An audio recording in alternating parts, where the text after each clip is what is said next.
शापित library एक भूतिया कहानी। पुरानी, वीरान और रहस्यमयी लाइब्रेरी के अंदर अजीब घटनाएं घटने लगी। यहाँ आने वाले लोग अचानक गायब हो जाते या फिर डर से पागल हो जाते। ये लाइब्रेरी कभी ज्ञान का भंडार थी, लेकिन अब यह एक शापित जगह बन चुकी थी।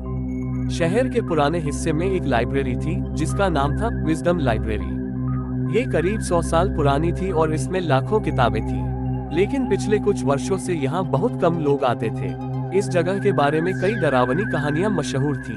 लोगों का मानना था कि यहाँ कोई आत्मा रहती है जो किताबों के बीच छिपी हुई है। लाइब्रेरियन श्रीकांत शर्मा को इन बातों पर भरोसा नहीं था, लेकिन जब उन्होंने रात में लाइब्रेरी में काम करना शुरू किया तो उन्हें महसूस हुआ कि यहाँ कुछ सही नहीं है। एक रात जब श्रीकांत लाइब्रेरी में अकेले थे तो उन्होंने सुना कि किसी ने किताबों की अलमारी से एक मोटी किताब गिरा दी। उन्होंने जाकर देखा, लेकिन वहाँ कोई नहीं था। उन्होंने किताब को उठाकर वापस रख दिया, लेकिन जैसे ही वे मुड़े, किताब अपने आप फिर नीचे गिर गई। उन्होंने घबराकर चारों ओर देखा, लेकिन वहां सिर्फ गहरी खामोशी थी। तभी उन्होंने महसूस किया कि कोई उनकी गर्दन के पीछे खड़ा है, लेकिन जब उन्होंने मुड़कर देखा तो वहां कोई नहीं था। अगले दिन श्रीकांत को एक पुरानी किताब मिली जिसका नाम था अभिशप्त ज्ञान। ये किताब धूल से भरी थी और इसकी जिल्द खून के धब्बों से सनी हुई थी। उन्होंने जब इसे खोला तो अंदर लिखा था, जो भी इस किताब को पढ़ेगा वह अपनी आत्मा खो देगा।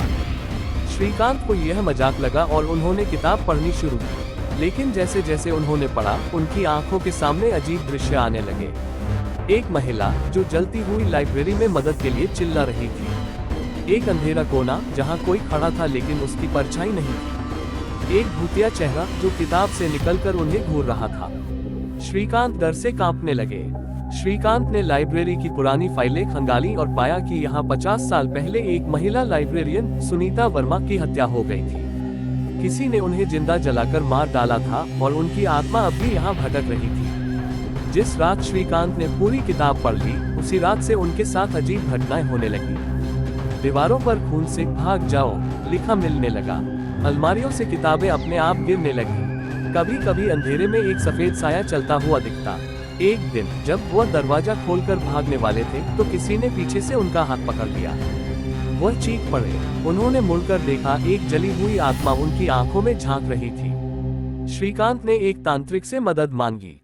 तांत्रिक ने बताया कि अगर शापित किताब को लाइब्रेरी में जलाया जाए तो आत्मा मुक्त हो सकती है। अगली रात श्रीकांत ने हवन किया और जैसे ही किताब जलानी शुरू की, पूरी लाइब्रेरी हिलने लगी। सुनीता की आत्मा चीख रही थी, दीवारों से खून टपकने लगा और हवा में एक अजीब सी दुर्गंध फैल गई। लेकिन जैसे ही किताब राख बन गई, सारी अजीब घटनाएं खत्म हो गईं। अब लाइब्रेरी में सब कुछ सामान्य हो गया था। श्रीकांत ने राहत की सांस ली, लेकिन जब उन्होंने लाइब्रेरी का दरवाजा बंद किया तो उन्हें एक किताब मिली, अभिशप्त ज्ञान। क्या यह अंत था या एक नया डरावना अध्याय शुरू होने वाला था? इसे कोई नहीं जानता है।